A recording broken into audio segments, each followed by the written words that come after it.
Good afternoon, everyone. So today went as expected. There was never going to be any fireworks today. Today wasn't about controversy. Today was about just enforcing on Mr. Tate's, Andrew and Tristan Tate's rights and objecting to the extradition process. We are, of course, objecting to extradition because Andrew and Tristan are innocent. They've never done nothing wrong. They shouldn't be extradited for crimes they did not commit. They're entitled to have their day of court, and we've been litigating the case law for 3 years in Palm Beach County, Florida. So we're fighting extradition. We've assembled a team here. These are from the Roy Black's prestigious firm.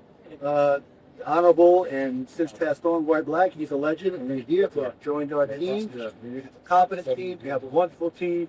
We're looking forward to getting the best possible results under the sun. Proceedings have now started in the courtroom, so I am less liberal with what I'm able to say.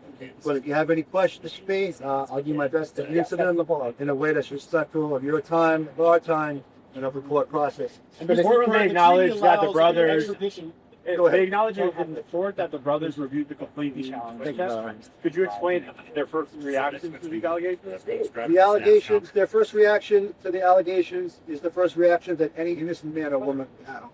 It's garbage. It's a stitch-up job. They're after us to punish us with the process. The process is the punishment. We drag somebody's name to the media. We slander them. We defame them. We accuse them of heinous and terrible allegations. The process becomes the punishment to your name. They've been clearing their names domestically and abroad for years. This is just the next logical conclusion in that situation.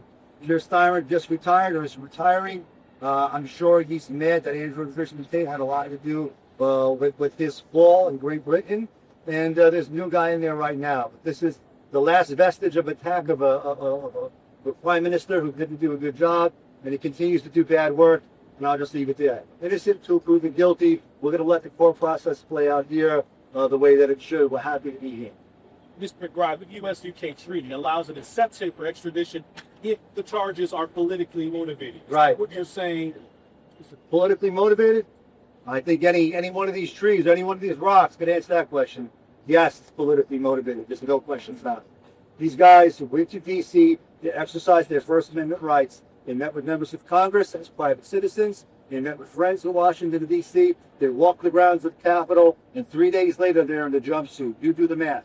And that's the tool that you're going to use to hit free. We have many tools. One of the ways that we'll argue, I'm not going to give away our entire arguments here, but we're certainly going to say that there are special circumstances. We're certainly going to use a totality of the circumstances argument, and that will be one of the things that we argue.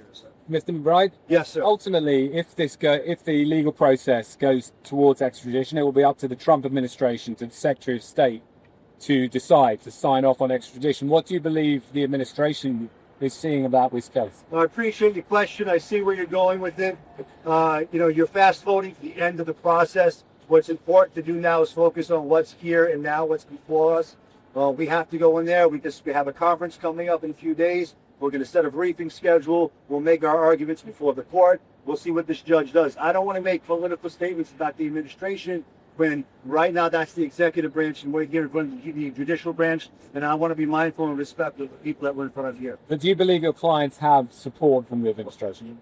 I believe that my clients have support from every person who's a reasonably minded person, whether they're in the United States or abroad, elected or not elected. Everybody knows that Andrew should get erased.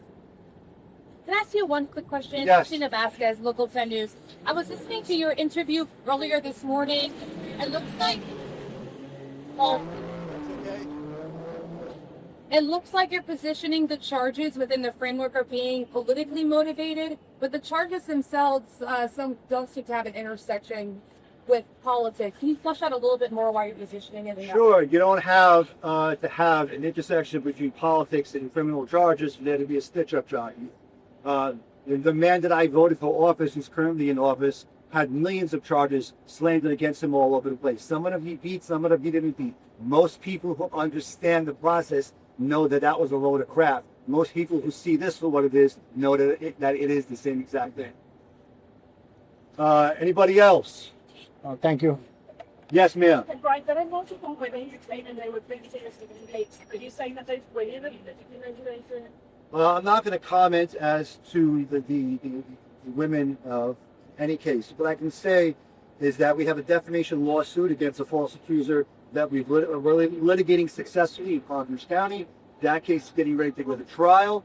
What I can say about the allegations in the United Kingdom, not a single solitary person has been identified. These are ghosts and these are phantoms. So we like to know who was accused, Andrew and Tristan, of what. And if we get there, then I can give you a reasonable-minded and intelligent comment about the potential allegations that come from these ladies. One last point of clarification. In the interview this morning I listened to, you talked about your efforts, kind of forecasting how you plan to fight this if it doesn't go your way. And you said, I will appeal all the way to the top of the food chain. Was that a reference to the president, President Donald Trump? That was a reference to the Supreme Court. This is the judicial process. The top of the food chain is Clarence Thomas and the 8 other justices that fight.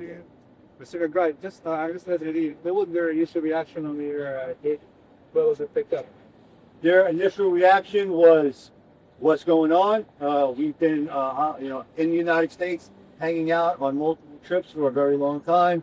We haven't been accused of anything of substance here. We're American citizens. We operate freely. We operate as law-abiding people. We went to see our Congress people in D.C. and now they're getting arrested. This feels political, and they, of course, they didn't like it. No innocent man likes getting taken to jail. It's a horrible situation. But we're going to do everything that we can do with this wonderful team that we've assembled here. Get them. Counsel, what is their all president? Miami, state vertical.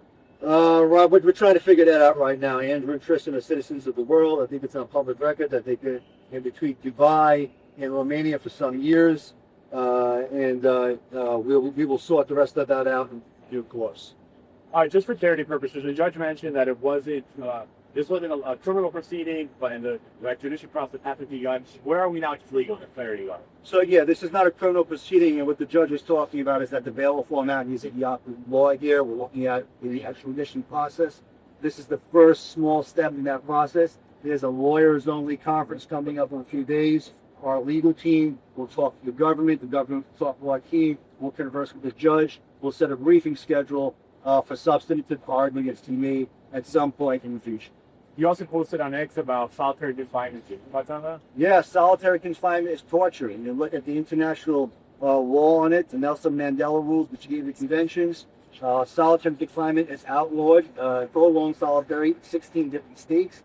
It is defined as captivity of a human being for 22 hours or more a day in a cell. And prolonged solitary confinement is universally condemned around the world as universal as torture, as human rights violation. So anytime you keep somebody in solitary confinement, what you're doing is you're keeping them there to break their spirit, to break their soul, and you break the psychology of the mind. It is an egregious misuse of the judicial system. And by the way, Andrew and Tristan have not been convicted of any crime. Fifth Amendment of the United States protects them. It's not the standard of cruel and unusual punishment that the Eighth Amendment is. This Fifth Amendment person. No innocent person can be punished while they're being held for the proceeding.